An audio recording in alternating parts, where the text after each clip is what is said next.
Good morning and good afternoon.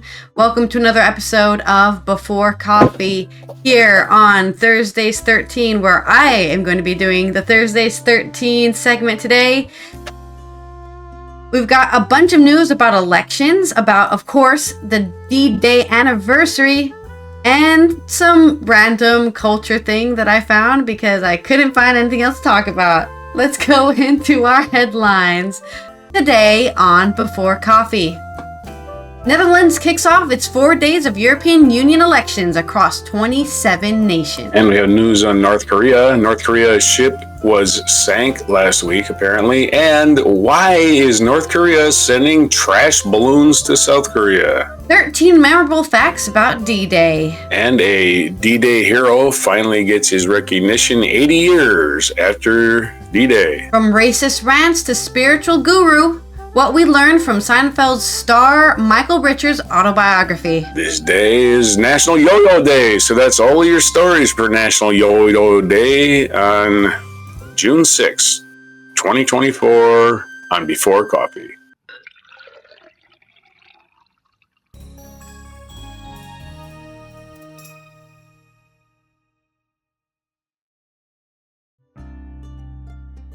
All right, our first news story is, of course, about the burgeoning European elections that we have been hyping up since basically the beginning of the year. This is coming out of The Hague by Mike Corder at the Associated Press. Polls opened in the Netherlands and probably everywhere else in Europe today on June 6th to kick off 4 days of voting in the European Union parliamentary elections across the 27 member states that are expected to deliver gains for the hard right. Geert Wilders of the far-right Party for Freedom, or PVV, was among the first senior politicians to cast his ballot.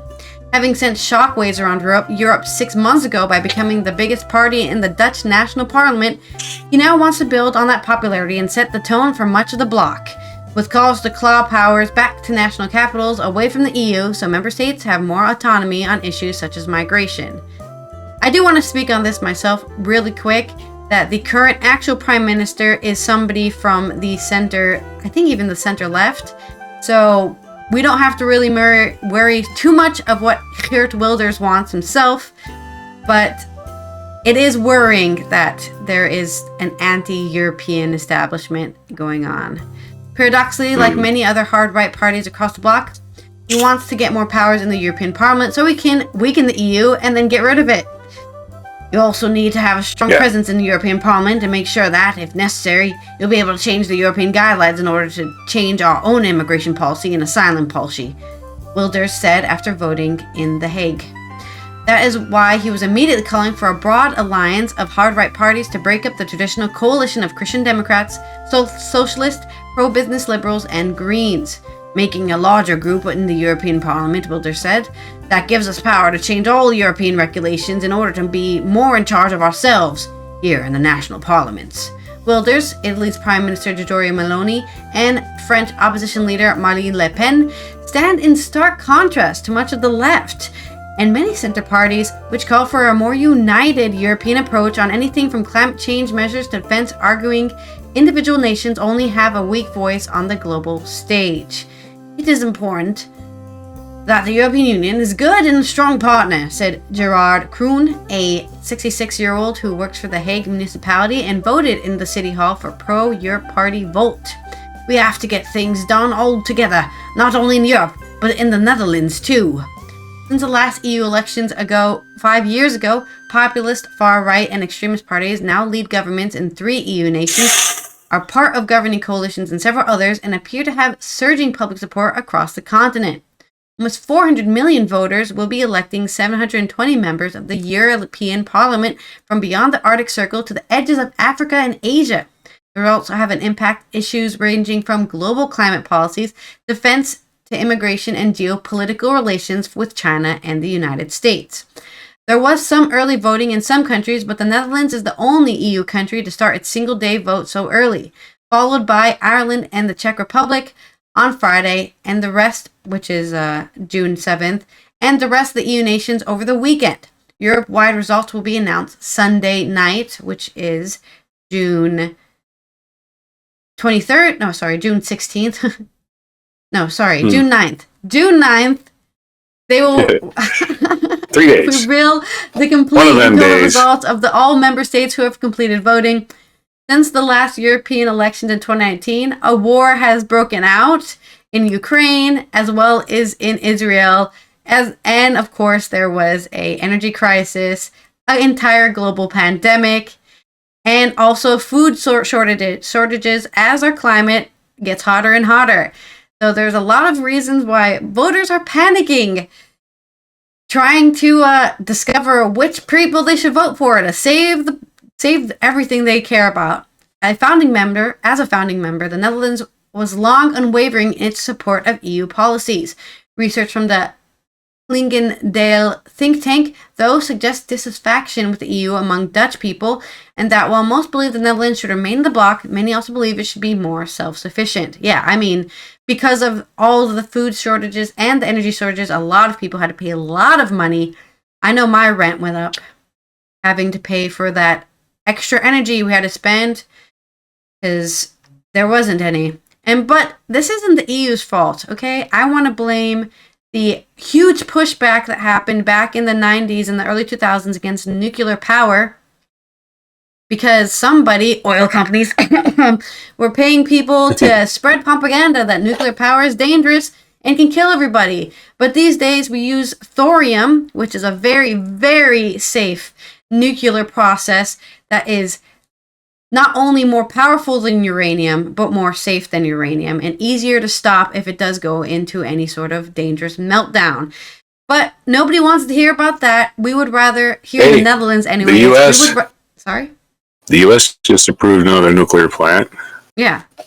No, the U.S. does not have that. Like, Europe specifically had a very huge anti-nuclear power back in the 90s and 2000s. Because of Chernobyl.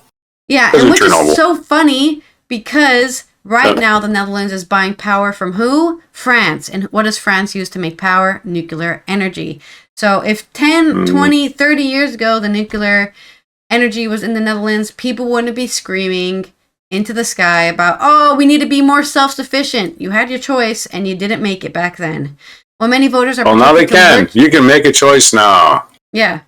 You can make a choice now, but don't act like it's never too late to make a choice. Yeah. While many voters are protected to lurch to the right, the Christian Democrat-dominated European People's Party, led by European Commission President Ursula von der Leyen, is currently the EU legislators' biggest bloc and is bound to be the coalition kingmaker when the dust settles on election results. In the Netherlands, Wilders' PVV could build on its domestic success and surge, possibly overtaking the combined Labour Party and Green Left. Labour topped the Dutch EU Parliament election in 2019 with 90% of the vote for 6 seats, while the Greens took 11 and 3 seats. Wilders' party at the time only managed 3.5. That means they got 0 seats. Wilders and one of his likely coalition partners, the Farmer Citizen Movement, are popular among farmers in the Netherlands, who have staged regular protests to call for the easing of EU legislation that say is crippling their livelihoods. After the elections, MEPs will elect their president at the first plenary session from July 16th to 19th. Then, most likely in September, they will nominate the president of the European Commission, following a proposal made by member states. In 2019, von der Leyen narrowly won a vote to become the first woman to head the institution, and she is seeking a second term. I also want to remind any immigrants out there who are currently living in countries that are trying to kick them out because they're from somewhere else. You are allowed to vote in the European elections. You may not be able to influence your national elections, but as a person who is living in the EU, whether or not you're a citizen, you are allowed to vote and cast your vote for these parties who don't want to kick you out of the country just because you're from somewhere else. Just a reminder out there, just your PSA, I will be voting. This is the only thing I can really vote for is my local elections and the European elections, so I will be voting. So go out there, either on the weekend, depending where you live, and get to those polling stations. On to a different story. You're muted. No way, too much. Muted, unmuted. On to North Korea. And we have two stories in North Korea. We'll try to abbreviate them. First one, North Korea's ship sank, killing 90 soldiers, report. This is from Newsweek.com. John Feng, a North Korean vessel overloaded with soldiers, capsized last month in waters in country's southern border area, killing an estimated 90 people, according to South Korean broadcaster Seoul-based TV Chosun, citing South Korean intelligence assessment, said on Monday that the accident in early May led to a considerable internal turmoil among the rank and file of the North's military. A large ship carrying more than 130 laborers, all mobilized from within the military, sank in a river while transporting the group to build border fortifications in the country's east, it said. The report linked the aftermath of Pyongyang's recent provocations against Seoul, including a high-profile missile launches, its sending of trash-carrying balloons, which we'll cover in a minute, across the inter-Korean border, and its GPS jamming in the peninsula's western seas. North Korea, although unlikely to disclose related mishaps, has no reported incidents matching the report's details. Its embassy in Beijing did not return multiple requests for comment. South Korea's National Intelligence Service has not made public any similar assessments with its intelligence report on the North. Seoul's spy agency could not be reached for comment for hours. Last month, TV Chosun, also citing government sources, said in a major North Korean cyber operation it hacked the personal communications of senior defense officials in the South, including a defense ministry and joint chiefs of staff. The breach was later confirmed by the country's police and its military. The order to mobilize as many as 1,000 troops a day began in mid-January following North Korean leader Kim Jong-un's fierce national address in which he called the South his regime's principal enemy, a move that led the long-time North Korean watchers to conclude that Kim had made the decision to go to war.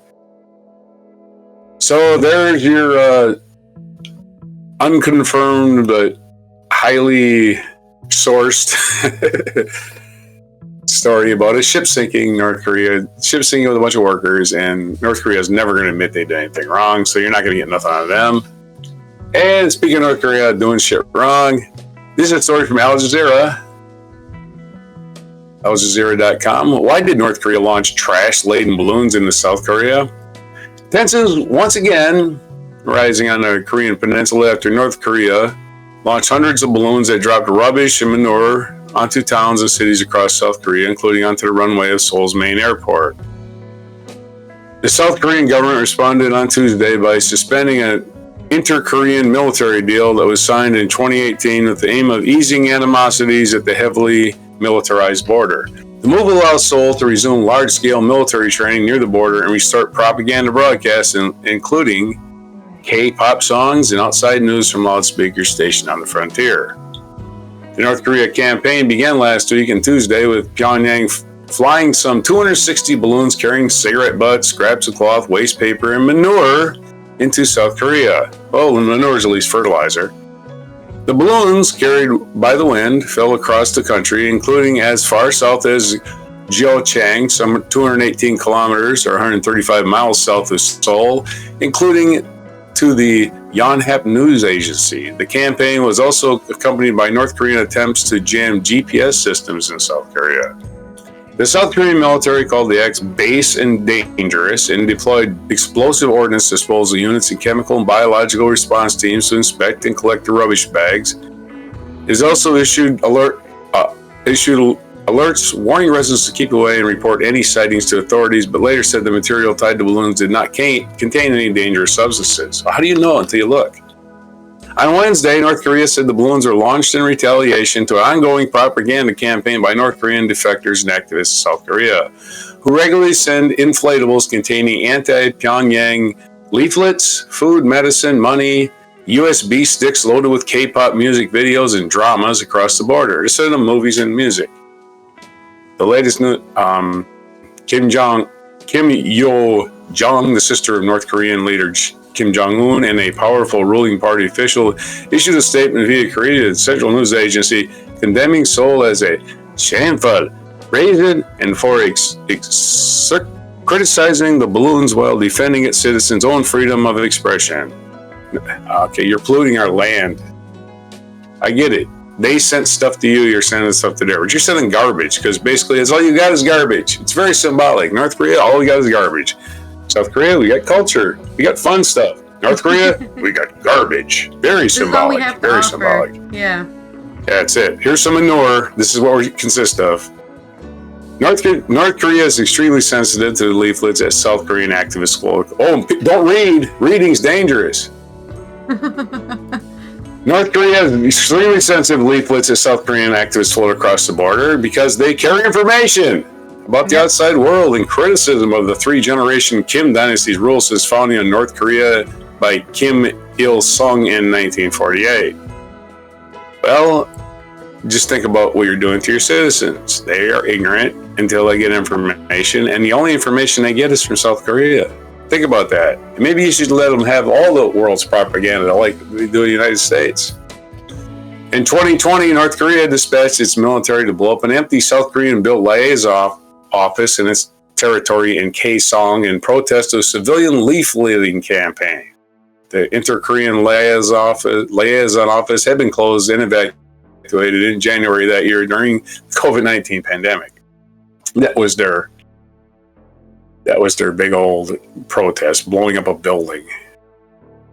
The passive-aggressive Kim Jong-un,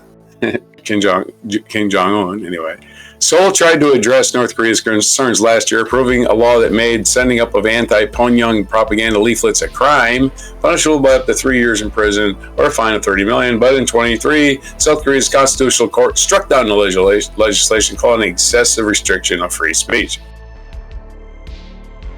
Okay, so there's your update. There's not a whole lot going on there, just back and forth as always. Drama. Yeah.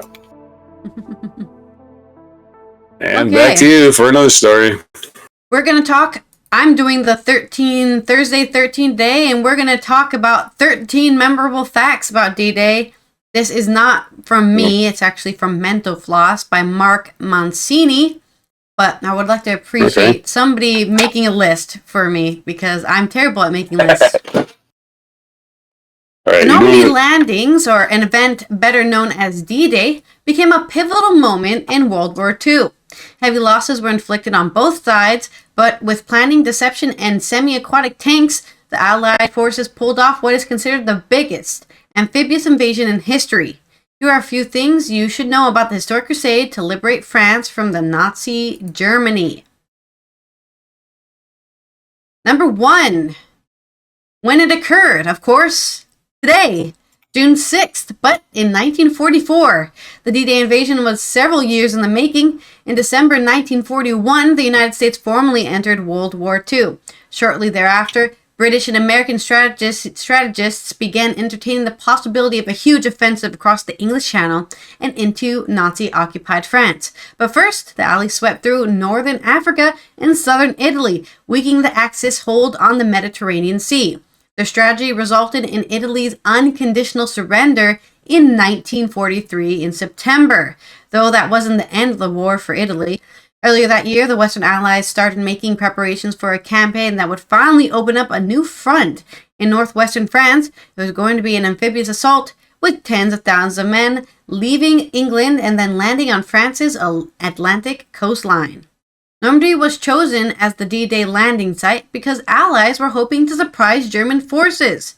Since the Germans were presumably expecting an attack on the Pas de Calais, the closest point in the UK, the Allies decided to hit the beaches of Normandy instead. Normandy was also within flying distance of warplanes stationed in England, and it had conveniently located a port. There were 5 beaches that were centered around D-Day, of 50 miles of coastline. The Canadian 3rd Division landed on a section codenamed Juno. British forces touched gold on Gold and Sword, and Americans were sent to Utah and Omaha. The 5 beaches, Omaha was the most bloodshed. Roughly 2,400 American casualties plus 1,200 German casualties occurred there. How the beach got their code names is a mystery, although it's been claimed that American General Omar Bradley named Omaha in Utah after 2 of his staff carpenters, who hailed from Omaha, Nebraska and Provo, Utah. If the Allies landed in France, Adolf Hitler was confident that his forces could repel them. They will get their thrashing of their lies. So they had rely on some elaborate trickery. Using everything from phony radio transmissions to inflatable tanks, they successfully convinced the Germans that the British and American forces planned to make landfall at Pas de Calais. The German kept a large percentage of the troops stationed there, and in Norway, the rumored target of another bogus attack that left Normandy relatively underdefended when D-Day began. Meteorologists actually helped plan D-Day.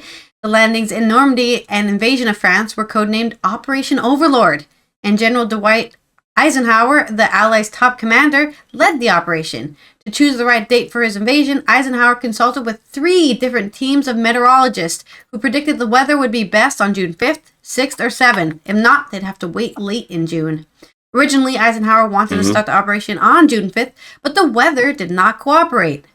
There were very high winds, and Eisenhower made the decision to wait 24 hours. However, 24 hours later, the Americans predicted there would be a break in the storm, that conditions would be difficult but not impossible. Oceanographer Walter Munk, who developed the research that allowed the Allies to predict ideal conditions. Ultimately, Eisenhower began the attack on the June 6th. D-Day was a common military term with an uncertain meaning. A few years after Eisenhower retired from public life, he was asked if the D in D-Day stood for anything. His aide, Brigadier General Robert Schultz, said that any amphibious operation had a departed date, therefore the shortened term D-Day is used. Other sources suggested the D stood for Disembarkation Day as a code word or Day of Decision. D-Day has always been one of the largest amphibious, which we already said, amphibious assaults in military history. There's another one of your fun facts, 13 facts about D-Day.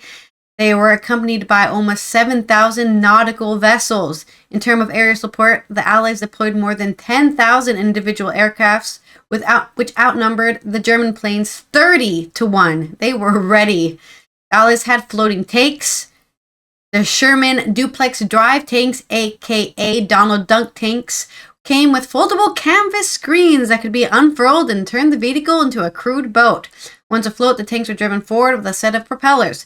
They had a top nautical speed of under 5 miles per hour. The duplex drives that were sent to Juneau, Sword, and Gold beaches fared a lot better than those assigned to Omaha in Utah. The ones sent to Omaha mostly sank because they had to travel across larger stretches of water and encountered choppier waves. Tragic. When the D-Day attack started, Adolf Hitler was asleep. On the eve of D-Day, Hitler was entertaining Joseph Goebbels and some other guests at his home in the Alps. The dictator did not go to bed until 3 a.m. 3.5 hours later, at 6:30 a.m., the opening land invasions at Normandy began, with ground troops joined the Allied gliders and paratroopers that had been landing nearby since 12 in the morning. Hitler was finally roused at noon when an aide informed him about the massive assault underway in Normandy. Hitler didn't take it seriously and was slow to authorize the top general's request for reinforcement, and that mistake proved critical. Eisenhower was fully prepared to accept blame if things went badly, which a good general should. I mean, if you're the one who's doing the invasion, you should probably be ready to be like, oh, that sucked, my bad guys, everyone died. As Hitler partied in the Alps, Eisenhower was drafting a bleak message. The success of Operation Overlord was no means guaranteed, and if something went horribly awry, Eisenhower might have no choice but to order a full retreat. He preemptively wrote a brief statement that he intended to release if the invasion fell apart. The meeting was, our landings in Cherbourg, however, area have failed to gain a satisfactory foothold, and I have withdrawn the troops. My decision to attack at this time in my place was based upon the best information available. The troops, the air, and the navy did all they could. The bravery and devotion to duty could do. If any blame or fault attaches to the attempt, it's mine alone. Knocking out the German communication was one of the keys to the victory of D-Day. Hitler may not have had all his troops at the right spot, but the Germans who had stationed at Normandy did enjoy some crucial advantages. At many localities, Omaha Beach included, the Nazi forces had high-powered machine guns in fortified positions. That combination enabled them to mow down huge numbers of Allied troops. Before dawn broke on June 6th, British and American paratroopers had landed behind enemy lines and taking out vital lines of communication while capturing some important bridges. Ultimately, that helped turn the tide. Theodore Roosevelt's son earned a Medal of Honor. The 56-year-old Brigadier General Theodore Roosevelt Jr. led the first wave of troops on Utah Beach. The men, who had been pushed off course by turbulent waters, missed their original destination by over 2,000 yards. "We're going to start the war from right here," Roosevelt told them. Despite having arthritis, Roosevelt insisted on putting himself right at the heart of the action. The beach was taken in short order. Roosevelt died of natural causes 1 month later and was posthumously awarded the Medal of Honor for gallantry and intrepidity of the risk of his life above and beyond the call of duty. Of course, D-Day was just the opening chapter for a very, very long campaign that would end with the defeat of Germans, with casualties of historians estimate around 200,000 were killed or injured, and another 200,000 were taken prisoner. On May 7, 1945, less than a year after D-Day, Germans surrendered, ending the war in Europe. So there is your 13 fun and most important facts about D-Day, which was, as again, a brilliant, almost miraculous day for the Allied powers in World War II. Yep, an awesome achievement of human cooperation against tyranny. We can do it again, folks, and we just got to vote this time.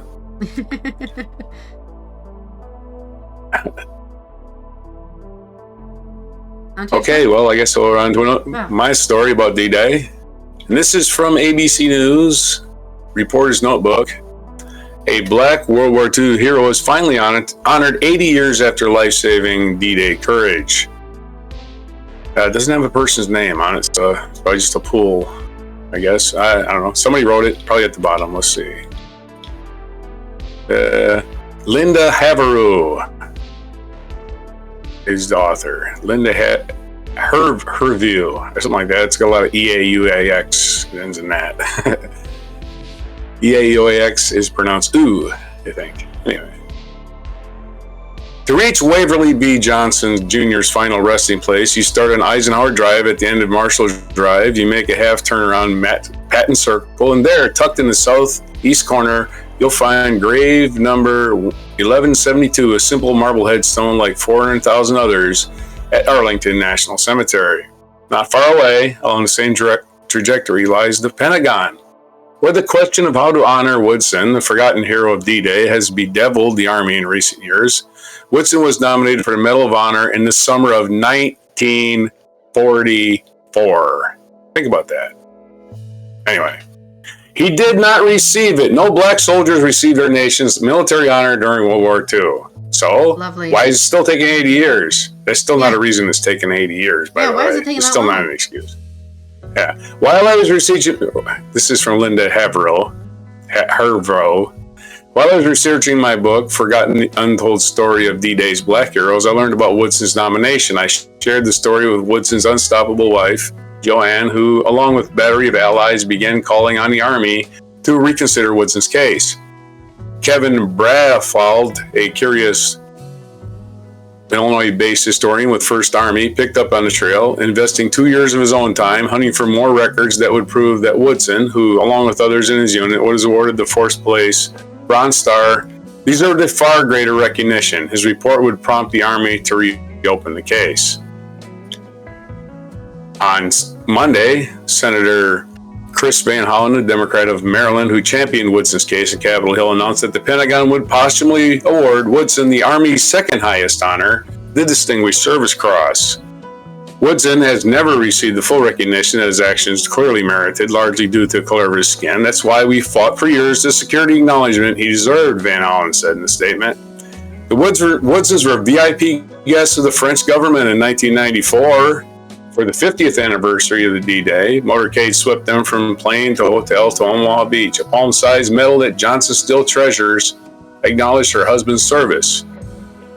I'm sorry, that Joanne still, I said Johnson. My eyes aren't working, I guess. This palm-sized medal that Joanne still treasures acknowledged her husband's service. The occasion marked the first time Waverly Woodson told his story publicly. There was no hero, just that you're there and you do what you can do, he told ABC News at the time. Now 95, Joanne Woodson waited 3 more decades for her own country to recognize her husband's heroics. That's not enough words to say how thankful I am, she said from her home in Clarksburg, Maryland, about this Distinguished Service Cross. This has been a long time coming. Joanne Woodson will be watching her husband's story is featured in a docuseries, Erased, WW2's Heroes of Color, narrated by Idris Elba, is that how you pronounce it? Idris Which began Elba. airing, Idris Elba, which began airing Monday on National Geographic TV and streaming soon after on Disney and Hulu. Woodson was a pre-medical student in Pennsylvania when he enlisted in the Army in 1942. He passed officer training school, but race-based quotas scrubbed his promotion, and he retrained as a medic with the 320th Brigade Balloon Battalion, the only black combat unit that landed with the infantry on Omaha Beach on D-Day. On the morning of June 6, 1944, Woodson, 21, was seriously wounded on the approach to Omaha Beach. He was wounded before he even got to the beach. Listen, he was wounded before he even got to the beach. Was seriously wounded on the approach of Omaha Beach when shrapnel tore into his inner thigh and buttocks. "I'm dying," Woodson thought, according to the account he wrote years after the war. Another medic patched him up, and beneath the barrage of punishing enemy fire, Woodson set up a medical station and worked through his own pain for the next 30 hours, saving untold lives until he collapsed after he was treated on a hospital ship. He asked to go back to the beach. Woodson returned home a star. His exploits made him coast-to-coast news on Black Press, but like many other chapters in U.S. history, Woodson and his battalion were excluded from the story of D-Day. Most books do not mention him. Popular films about World War II largely do not show black fighters. Yet, by the end of the very long day, there would be some 2,000 African Americans on the beach of Normandy. The 320th Barrage Balloon Battalion went on to spend 140 days there while the Allies pushed toward Berlin and victory. The men of the 320th raised a curtain of hydrogen-filled balloons armed with small bombs to protect men and material on the beach from dive-bombing German planes. Wow. Other black troops worked to recover vehicles that sank in the rising tide. Commendations from General Eisenhower lauded 2 black units, including the 320th, for their exemplary service. The Oscar-winning Hollywood director John Ford, who came ashore in Omaha Beach with a Coast Guard camera, watched from a position of safety as a black soldier unloaded supplies from a ship, seemingly oblivious to the relentless machine gun fire and shells exploding around him. "By God, if anybody deserves a medal, that man does," Ford wrote some 20 years later. Odds were against that man ever receiving a medal. An independent study commissioned during the Clinton administration concluded that the racial climate and practice within the Army during World War II denied black soldiers the opportunities and honors they deserved. Near Woodson's grave at Arlington, a road is named after another story, General Omar Bradley, who once said that every man in Omaha Beach was a hero. But clearly, not all heroes were treated equally. While some received medals, in our collective thanks, others were forgotten. There were no black soldiers at D-Day, I was told throughout 5 years I worked on my book. I still hear it today. Joanne Woodson is hoping the Distinguished Service Cross will ensure her husband's legacy is protected. She's hoping it may even be a stepping stone to the big one, the Medal of Honor. She is not alone. Ralph Flaut, an enterprising historian, has more archives to explore on his to-do list, more records yet to uncover. Yeah, so there's a story on Waverly Woodson, who was a hero in 1944 on D-Day, all day, treated, by some accounts, over 200 wounded soldiers, which is something like 6% of the casualties at D-Day. Yeah. One man treated. Recommended for the Medal of Honor, and gets a different medal because the Army is full of shit. Yep. That's all I got to say. They're full of shit. Why aren't you giving them a Medal of Honor? Why aren't you recommended? Why are you getting this secondary medal? Like, people that probably didn't do shit on D-Day probably got bigger medals than this, right? They just survived or something, or they died and somebody made up a story or something. You don't even know, right? Yeah. People got medal. It's just a medal. It's a medal, right? It doesn't cost anything. You know, just give his widow, his children a medal and say, we really are sorry that the Army is so fucked up years ago, and we hope this makes up for it some way. Thank you for everything. Yeah, also, and, you're welcome for treating 200 soldiers in your freaking infantry unit or whatever.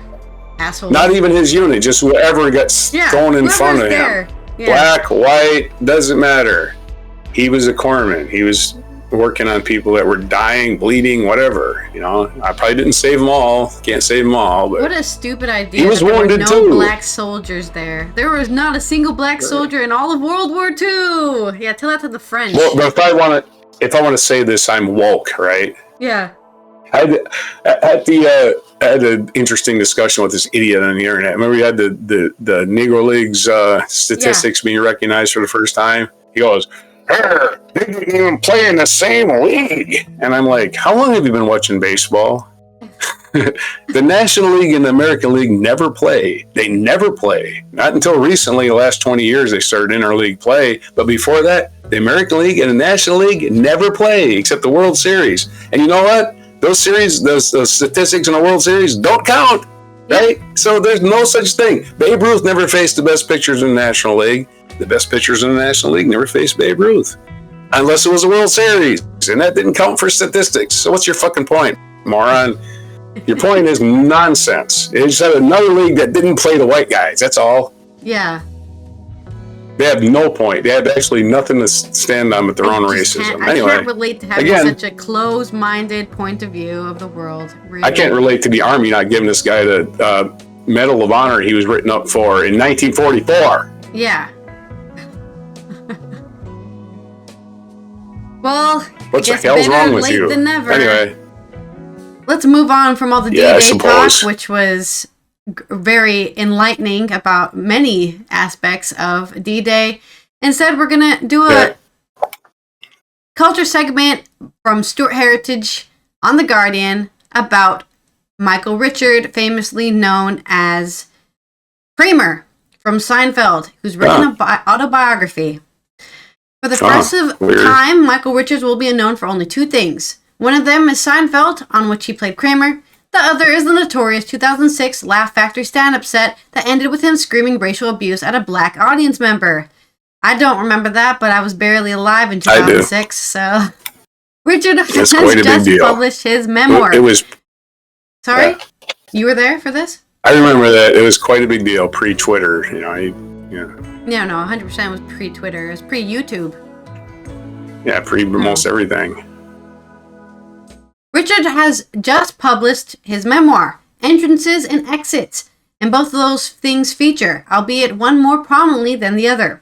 The bulk of the book concerns his time on Seinfeld, celebrity anecdotes, the craft of building Kramer from a two-dimensional bit part into a fully formed character, his determination to be paid $1 million an episode, with the uglier stuff hurriedly squished into the end. Look at those, though, and a slightly more complicated picture emerges. Here's the book, abridged. Richards was a result of a sexual assault. Early in the book, we hear a little of his childhood. At one point, his mother tells him that his father died in the Second World War. Wow, we still got back to D-Day somehow in this article. Then later, that he was killed in a traffic accident in Arizona. He grills her on the inconsistency and she locks herself in a bathroom. Later she calls her brother to try to explain things and he unhelpfully rewards Richard's curiosity by punching him in the face. Eventually she explains the dark truth.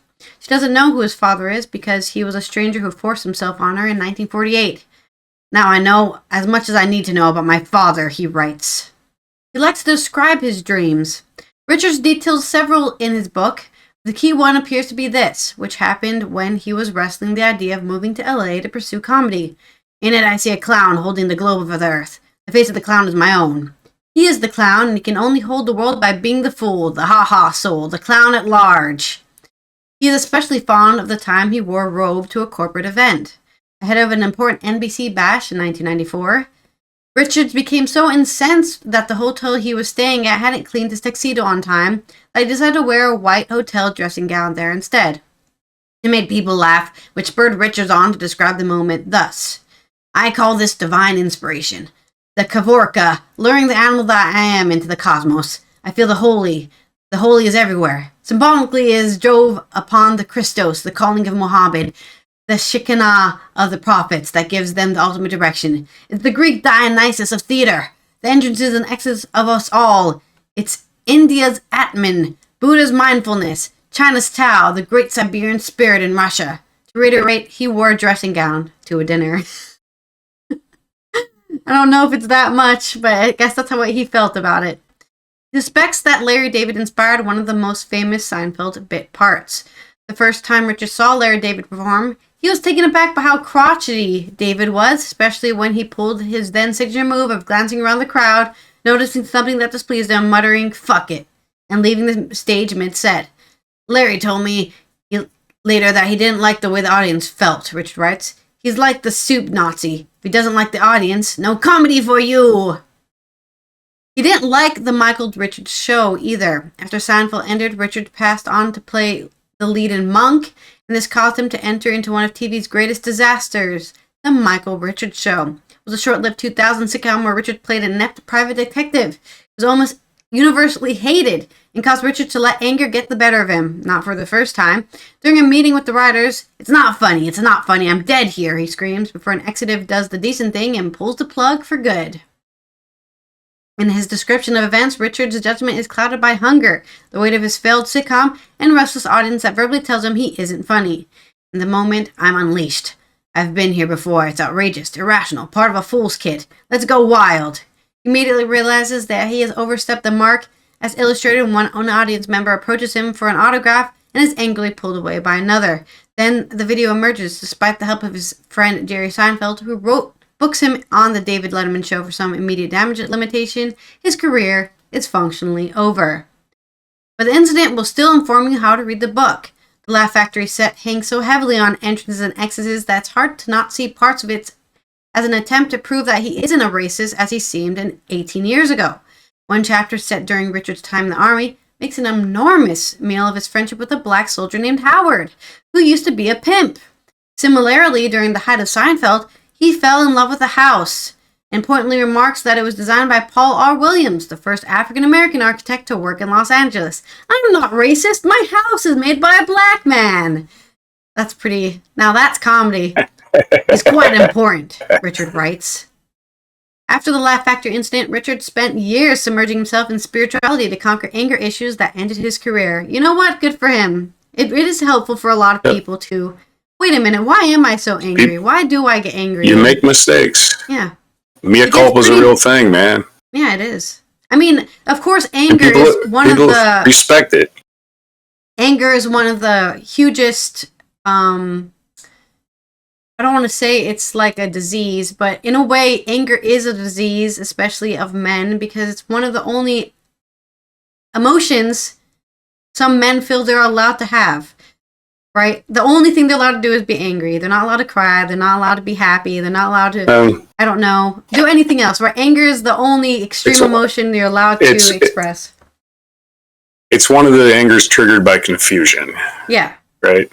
Anger, fear, hostility. Yeah, it still sounds. It's all out of confusion. I don't know what to do next, so I'm going to strike out with crying or laughing or whatever. You know, there can be many reactions to confusion. Yeah.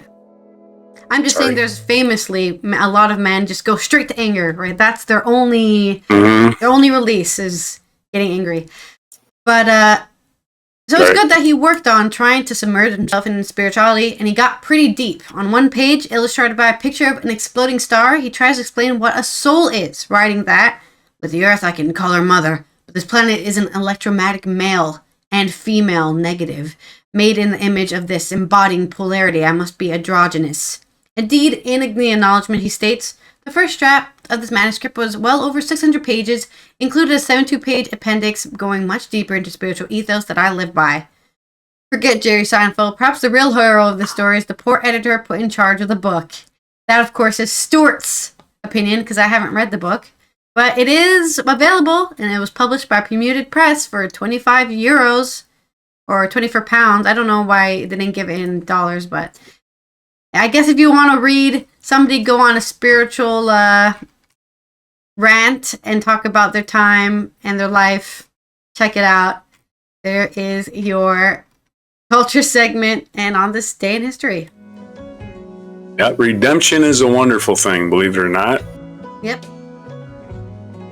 Seeing somebody change their point of view and realizing that all change has to happen inwardly. You can't make other people change. I don't know no matter how much you try.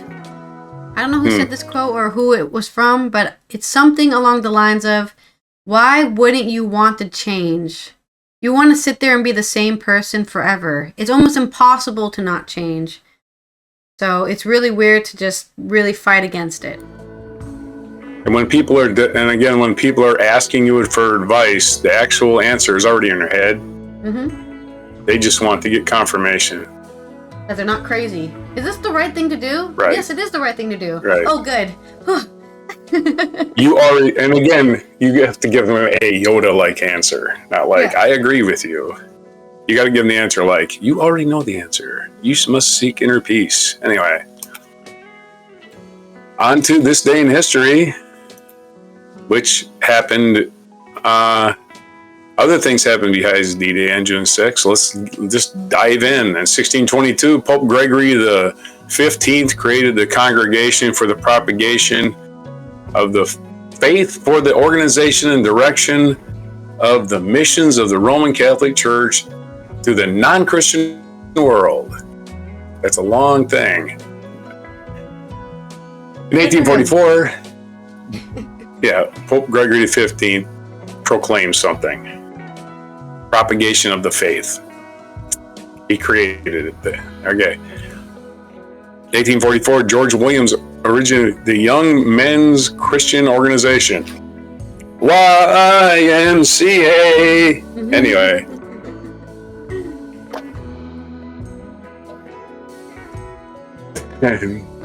1892, Chicago's elevated loop train, commonly known as the L, began operating and became one of the longest and busiest mass transit systems in the United States. The elevated trains. They call them loop. I thought they were called the L trains because they're elevated, like L for elevated. Anyway, yeah, maybe. The loop train, L for loop is what the L is basically for loop. Your thing is way cooler. Chicago is right on the water. Chicago's right on the water table, so they can't really build a subway without just flooding it constantly. So they had to build their trains above the ground. They had to actually move their city up. Once upon a time, there's a great documentary about Chicago having to move the entire city up, like horizontally, into the sky, to get it out of the water, so they could put infrastructure under it. Right? Yeah. The city happened before the infrastructure could be put in. 1925, the automobile manufacturer Chrysler Corporation was incorporated with Walter P. Chrysler as president. Wonder why it's called Chrysler. Anyway, 1934, the Securities and Exchange Commission, a U.S. regulatory agency, was established. In 1956, Swedish tennis player Bjorn Borg was born. He was considered one of the sport's great competitors and actually retired at the height of his game. He's one of those guys that just said, I'm tired of tennis and quit. 1982, Israel invaded Lebanon and subsequently defeated the Palestinian Liberation Organization, the Syrian Armed Forces, and assorted leftist Lebanese groups. Israel invaded Lebanon on this day in 1982. 1998, the American TV show Sex and the City, starring Sarah Jessica Parker, began airing on HBO, and it became one of the most popular and influential TV series of the late 1900s and 2000s. I like when they say one of the, like they don't even have to quantify it, right? Yeah. 2004, for her performance in A Raisin in the Sun, Felicia Rashad became the first African-American to win a Tony Award for Best Actress. Felicia Rashad also played Bill Cosby's wife in The Cosby Show. And married to Ahmad Rashad, an NFL player, and he used to be a broadcaster. I don't know what he's doing now. Probably retired. 2015 on this day, American Pharoah won the Belmont Stakes, becoming the first thoroughbred in more than 35 years to capture horse racing's Triple Crown. That's pretty cool. People were waiting for that forever. Triple Crown's hard to win. The Triple Crown, of course, is the Kentucky Derby. Then a couple of weeks later, they have the Belmont Stakes in Baltimore. And then the last one they have in June, and it's in New York State, and it's called the Belmont Stakes. And a horse has to win that one to get the Triple, has to win all three to get the Triple Crown the same year. And all of these races are only for 3-year-olds, right? No other horses can race. So you can't go and enter a second Belmont Stakes and win it because you're already too old. You're not retired, but you're not in the 3-year-old races anymore. Yeah. So I guess 3-year-old is the fastest as horses get in their third year, I guess, or something like that. I don't know. Anyway, for some reason, those are only horses for 3-year-olds. And that was the Triple Crown winner already 9 years ago since that happened. And our featured event, of course, is D-Day. Normandy invasion began, led by U.S. General Dwight D. Eisenhower and an Allied armada of ships, planes, and landing craft, and some 156,000 troops began the invasion of northern France from England this day in 1944, the famous D-Day of World War II. Our feature biography, Diego Velázquez, Spanish painter. We're remembering him today. He must have been born near this day. It doesn't put his birthday, but it puts his death day, which is August 6, 1660. So he had a really cool mustache, and that's all I know about him. Sorry, they give me a lot of. You got a cool that's mustache. A featured biography. Well, I got to click on the link, but I'm going to read his life story. He was an artist. They couldn't even get his birthday. Why don't I have his birthday? And what day is it today? It's National Yo-Yo Day. National Gardening Exercise Day, National Drive-In Movie Day, National Applesauce Cake Day. Applesauce cake. Applesauce cake. It's also, of course, D-Day. National Eyewear Day. If you got eyewear, you know, I got reading glasses and sunglasses, so I think everybody has eyewear. Goggles, swimming goggles. Goggles, right? Safety goggles. Fake Groucho Marx glasses. Yeah. National Higher Education Day. Okay, so yeah, those are all the days. It's National Higher Education. You'll still not be hired. Woo! Yeah, get that higher education so you get them loan payments. So those are your days for February 6, 2024, and before applesauce cake. Okay, this has been Allison here from the Netherlands. I hope if you're living in Europe that you're voting for the European elections. Don't forget to subscribe to the channel. Turn on those notifications so we can get that sub number up, those views up, and you can support the channel. I appreciate everyone who's currently watching and subscribing. And if you see on the Discord, there's like I'm sharing a screen. Do you see it? Yeah.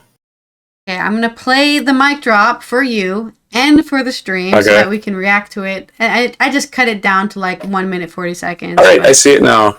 Yeah, all right. Sweet. So here is your mic drop moment. We'll see you tomorrow for Friday's news dump.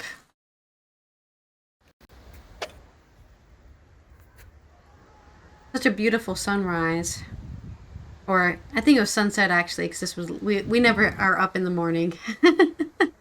Are you playing the audio? Yeah, the audio's in there. I don't know what I'm saying or what you're saying. I'm the one with the camera, so you're probably in a distance. Anyway. Oh yeah, you just can't. I think you have to put it up on Discord for yourself. Maybe I can put it up for you. Oh, I got it. I can see it. I just can't hear it. Now I hear it. Okay. There you go. The birds. The speech was so interesting because it had this kind of this waterway down the middle in it. Yeah. That's left over from high tide. It creates like a river that has to flow back out. Yeah. I mean, the high tide all beaches have high. that. All big beaches, yeah. A lot of windsurfers. Just a long lot of beach. windsurfers. I can't remember which beach this was. I think it was the one in Chile, wasn't it? Because we only went No, sorry, the one at Point to Hook. I think we only went to Point to Hook's beach. We might have gone to Omaha. The hotel we stayed at was at Utah Beach. Oh, okay. Oh, this is. And we drove up. Definitely, I thought we drove. This is Normandy Beach. I'm pretty sure this is close to Normandy Beach. I'm not sure, but yeah. Wide open beach, which is really hard to get. I think this is the Canadian one. I think this is Juneau, because we saw. Oh yeah, you're right, Juneau.